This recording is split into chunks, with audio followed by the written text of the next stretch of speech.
May 3, 1945. Northern Germany. A dirt road outside the village of Schwarzenbeck. An American checkpoint stands between the collapsing Third Reich and whatever comes next. A black Mercedes slows to a stop. Behind the wheel is Fritz Suren, commandant of Ravensbrück concentration camp. He is still wearing his SS uniform. He believes he has found a way out. In the passenger seat sits a woman who looks barely alive. She weighs less than 80 pounds. Her cheekbones push against skin stretched paper thin. Her toenails were torn out by Gestapo interrogators 2 years earlier. Her back still carries the scars of deliberate burns. Her name is Odette Sansom. She is a British intelligence agent. Suren steps out of the car calmly. He is confident. He believes this woman will save his life. During her imprisonment, Odette had claimed something extraordinary, that she was related to Winston Churchill. It was a lie told to survive. Now Suren believes that lie will protect him from the gallows. He is wrong. Odette walks toward the American soldiers. She identifies herself clearly. Then she turns back toward Suren. And she does something that will echo through British intelligence culture for the next 80 years. She demands his pistol. Suren hesitates. Then, slowly, he unbuckles his holster and hands over a Walther PPK. Odette places the pistol into her bag. She will keep it for the rest of her life, in direct violation of British regulations that classified all captured weapons as government property. She will never surrender it. She will never apologize for keeping it. Today, that pistol sits behind glass in the Imperial War Museum. And Odette Sansom was not alone. Across British intelligence, officers and agents who encountered the Walther PPK developed an attachment that bordered on obsession. They hid them from superiors. They smuggled them home in defiance of orders. They refused, sometimes openly, to hand them over. This is the story of why. The intelligence problem no one could ignore. In 1940, British intelligence faced a problem that was simple to describe, and almost impossible to solve. How do you send agents into occupied Europe carrying weapons that won't immediately identify them as British? The standard British service sidearm was the Enfield No. 2 revolver. On paper, it was adequate. In practice, it was a liability. It measured nearly 10 inches in length. It weighed almost 28 ounces. Its cylinder created a bulge visible through civilian clothing. Reloading required inserting 6 individual rounds, one at a time. The double-action trigger pull exceeded 13 pounds, making accurate shooting under stress largely a matter of luck. For infantry officers and tank commanders, these flaws were acceptable. For a spy in civilian clothes, they were potentially fatal. Enter the Special Operations Executive. In July 1940, Winston Churchill ordered the creation of the Special Operations Executive, SOE, with a simple directive. Set Europe ablaze. SOE agents parachuted into occupied territory wearing civilian clothing. They lived among the local population. They organized resistance networks. They conducted sabotage and intelligence gathering. If stopped by German patrols, their survival depended entirely on appearance. An Enfield revolver destroyed that illusion. Its size prevented proper concealment. British proof marks stamped into the steel announced nationality as clearly as a Union Jack. If captured with a British military weapon, the legal fiction of civilian status collapsed instantly. They became spies. And spies were shot. SOE needed something else entirely. Why German weapons were the answer. German weapons offered 3 critical advantages. Concealment, plausible deniability, logistical freedom. And among German pistols, one stood apart. The Walther PPK. The Walther PPK was never designed for battlefield combat. It was designed for men who worked in shadows. Introduced in 1931, the PPK was a compact version of Walther's earlier PP model. The designation stood for Polizei Pistoli Criminal, a pistol for criminal investigators. Not soldiers. Not frontline troops. Detectives. Plainclothes officers. Secret police. The engineering reflected this purpose. At just over 6 inches long and weighing around 20 ounces, the PPK was nearly 4 inches shorter and 10 ounces lighter than the Enfield revolver. It could disappear beneath a suit jacket. It could fit inside a coat pocket. It could hide where British weapons could not. But compactness was only part of the story. Built for instant use. The PPK featured a double-action trigger, allowing it to be carried with a round chambered and the hammer down, ready to fire instantly. A decocking safety lever allowed safe carry. A loaded chamber indicator let an agent confirm readiness by touch alone, even in total darkness. The 7.65mm, .32 ACP, cartridge fed from a detachable magazine, allowing reloads in seconds instead of the painfully slow process demanded by a revolver. For an agent facing multiple threats, this difference could mean survival. A weapon of the regime's inner circle. Understanding who carried the PPK in Nazi Germany explains why capturing one mattered. The pistol was issued widely to Gestapo agents, SS intelligence officers, criminal police, senior Nazi party officials. It was the sidearm of men who hunted resistance fighters, ran interrogation cells, and commanded concentration camps. In short, it was the pistol of the system that hunted spies. Taking one was more than acquiring a useful weapon. It was symbolic. Odette's pistol. When Odette Sansom took Fritz Sören's PPK, she was not just taking a gun. She was taking the weapon of a man who had overseen mass murder. She was reclaiming power after 2 years of captivity, torture, and isolation. She was extracting justice personally. British regulations demanded surrender. Odette ignored them. And so did many others.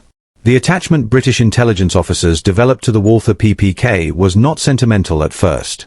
It was practical.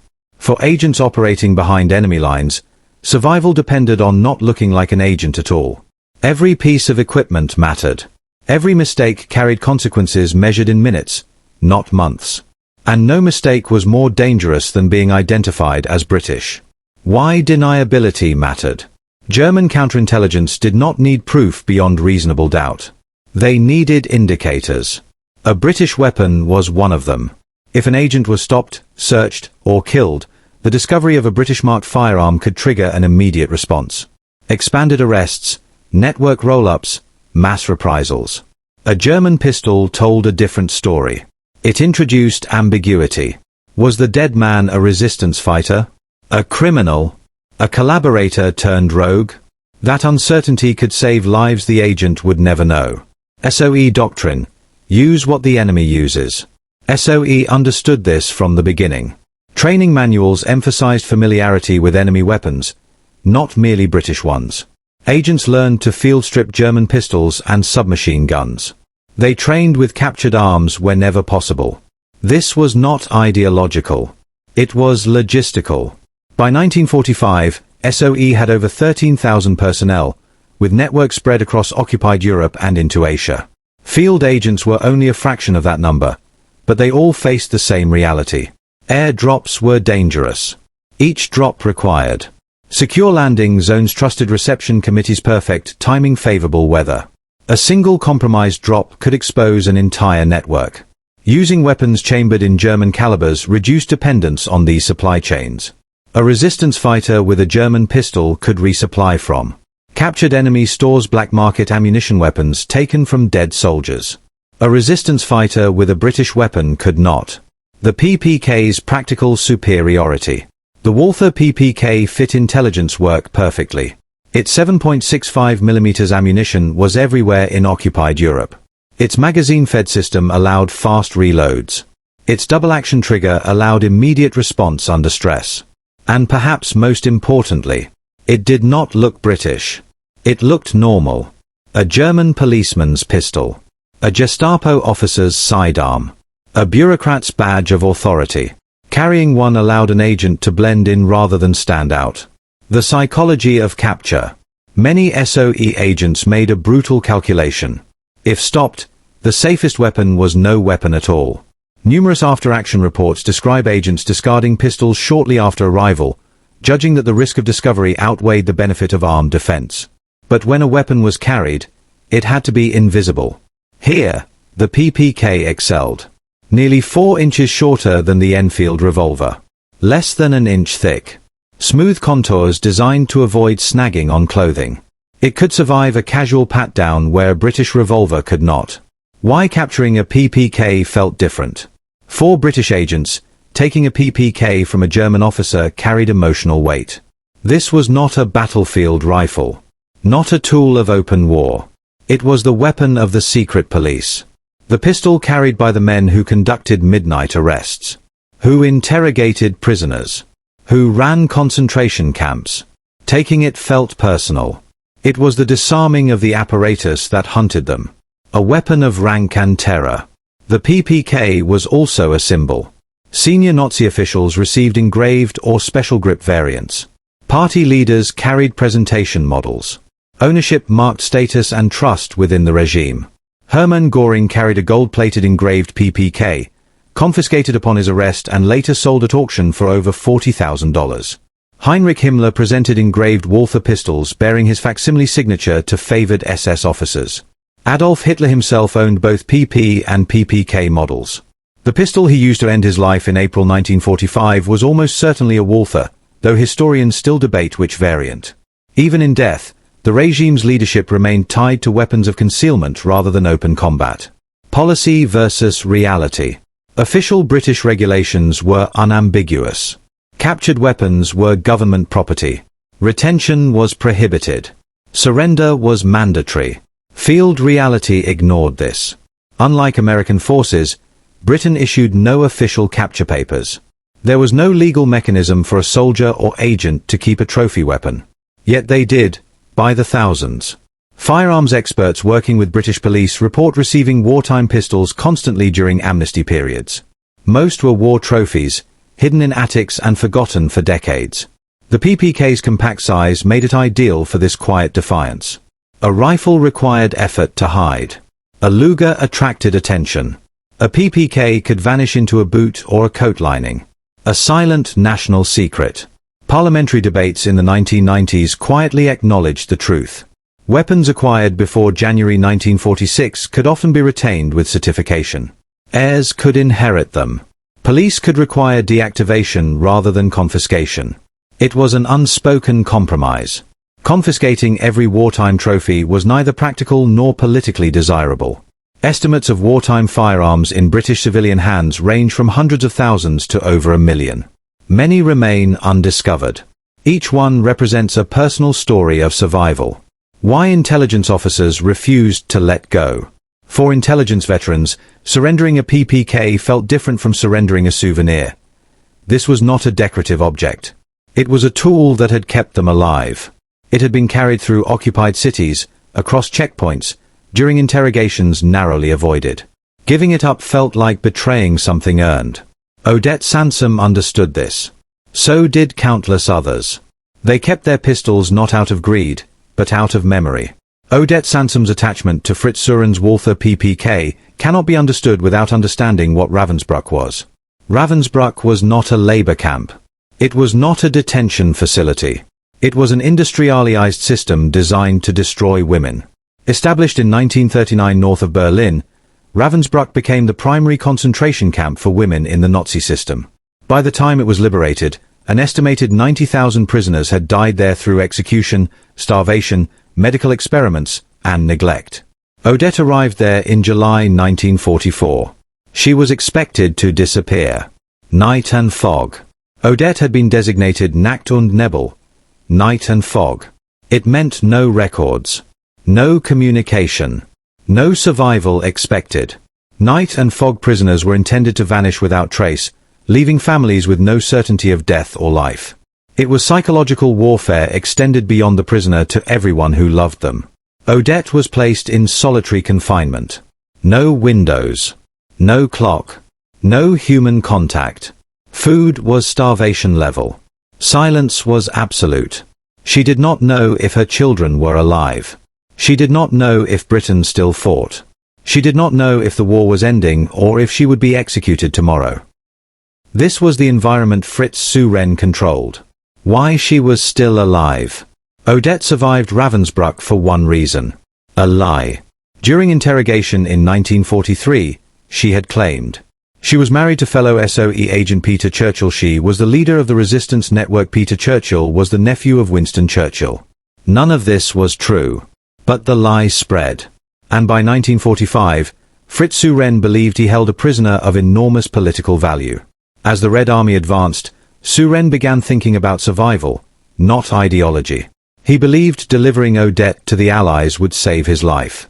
May 3, 1945. Suren personally drove Odette toward American lines. He expected gratitude. He expected protection.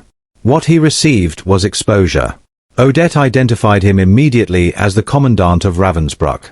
Then she demanded his pistol. This moment mattered. The PPK was not a random object. It was the sidearm of authority, the symbol of control, the tool that backed every order. By taking it, Odette reversed the power dynamic completely. She took something from him that no regulation could touch. Why she never gave it back? British regulations were clear. Captured weapons were government property. Odette ignored them. She had earned that pistol in a way bureaucracy could not quantify. She had survived. Interrogation by German intelligence, physical torture, solitary confinement, a camp designed to erase women completely. The pistol was not a trophy. It was proof. Proof that she had faced the system and walked away. Justice without revenge. Suren was later tried for his crimes. He was convicted. He was hanged in 1950. Odette did not seek revenge. She simply refused to forget. The pistol became a physical reminder that the men who ran the camps were not untouchable. That they could be stripped of power. That survival itself could be an act of defiance. Recognition and silence. In 1946, Odette Sansom received the George Cross, Britain's highest civilian award for bravery. She was the first living woman to receive it. She became famous. A film, Odette, was released in 1950, bringing her story to the public. Yet she rarely spoke of Ravensbrück. Like many survivors, she understood that words could not fully communicate what had happened there. The pistol spoke for her. A pattern repeated. Odette was not unique. British intelligence veterans repeatedly kept captured PPKs, especially those taken from Gestapo and SS officers. Each pistol carried a personal story, a moment of survival, a confrontation survived. These weapons were hidden not out of guilt, but reverence. From personal artifact to public history. Odette kept the PPK until her death in 1995. She did not leave it to a government office. She left it to history. Her family donated it to the Imperial War Museum, where it remains today. The catalogue description is clinical. Walther PPK pistol, 7.65 mm, taken by Odette Sansom from Fritz Suren, commandant of Ravensbrück concentration camp. Those words cannot capture what the object represents. But the object endures. Why weapons matter in memory. Weapons are not neutral. They carry weight beyond metal. Holding a PPK connects the present to a moment of terror, resistance, and survival. The same trigger pull. The same balance. The same mechanical resistance. For survivors, these objects anchored memory in something tangible. That is why they kept them. A shadow legacy. As decades passed, PPKs continued to surface during firearms amnesties. Each discovery brought a story. A pistol hidden for 70 years. A note in a drawer. A whispered explanation from a dying veteran. The war never fully ended. It just went quiet. The Walther PPK did not become famous because of fiction. It became fictional because it was already famous. By the time the Second World War ended, the PPK had established itself inside intelligence communities across Europe as the ideal concealed weapon for covert work. It was trusted, compact, deniable, and associated with a hidden war rather than the battlefield. One man understood this better than most. His name was Ian Fleming. Ian Fleming and the world of intelligence. During the war, Fleming served as a lieutenant commander in the Royal Naval Volunteer Reserve, working directly for Admiral John Godfrey, Director of Naval Intelligence. This was not clerical work. Fleming operated at the crossroads of MI5, MI6 for Bletchley Park. He attended briefings. Read after-action reports. Discussed failures and successes with men who had operated behind enemy lines. He knew what equipment worked, and what got people killed. His brother, Peter Fleming, served directly with SOE, conducting irregular warfare operations in Asia. Their conversations gave Ian Fleming insight into field realities few writers ever possessed. Fleming himself created 30 Assault Unit, an intelligence commando force tasked with capturing enemy documents and technology before they could be destroyed. Its members encountered German weapons constantly and understood their purpose intimately. This was the world Fleming absorbed before he ever wrote a word of fiction. James Bond's first gun. When Fleming began writing Casino Royale in 1952, he armed James Bond with a .25 caliber Beretta, a weapon Fleming had personally carried during the war. It was an honest choice. But it would not last. The letter that changed everything. In May 1956, Fleming received a letter from a Scottish firearms expert named Geoffrey Boothroyd. Boothroyd was blunt. He told Fleming that Bond's Beretta was inadequate, describing it as a lady's gun, and not a very nice lady at that. He warned that Bond would not survive long using it. Fleming was delighted. Rather than defending his choice, he asked Boothroyd for advice. What followed was a correspondence between a novelist and a professional small arms expert, one that permanently altered popular culture. Boothroyd recommended the Walther PPK, 7.65mm. Not as a fantasy weapon. As a professional's choice. Why Boothroyd chose the PPK?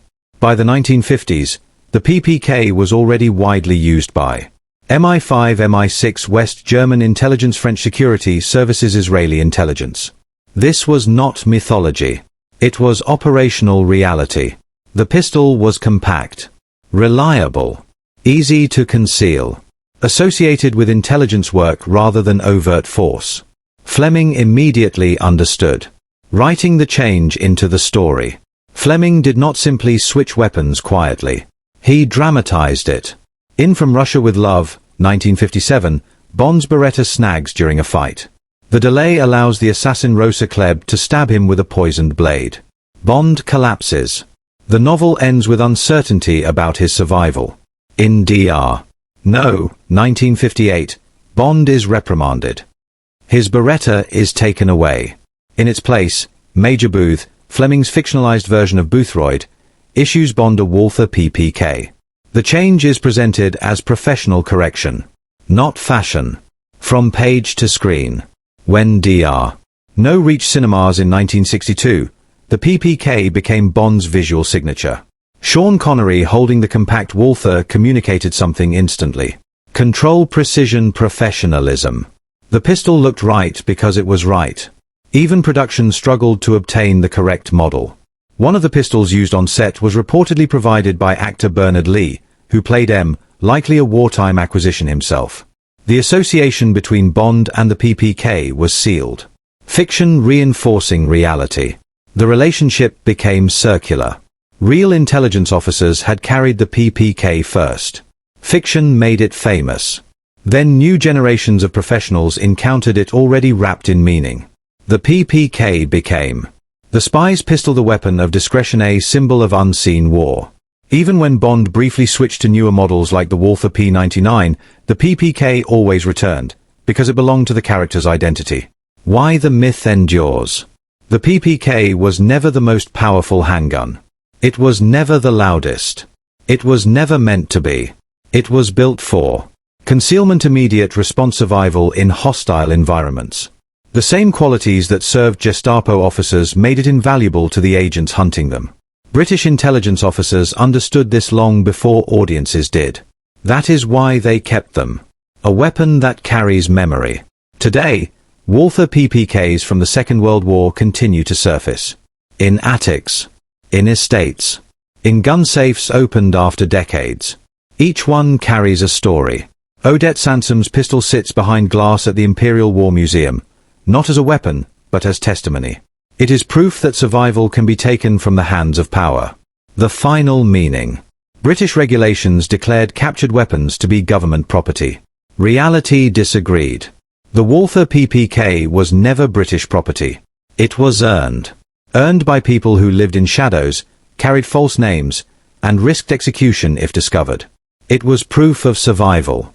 Proof of defiance. Proof that even in the darkest systems, power could be stripped away, quietly, personally, and permanently. And that is why, 80 years later, these pistols still matter.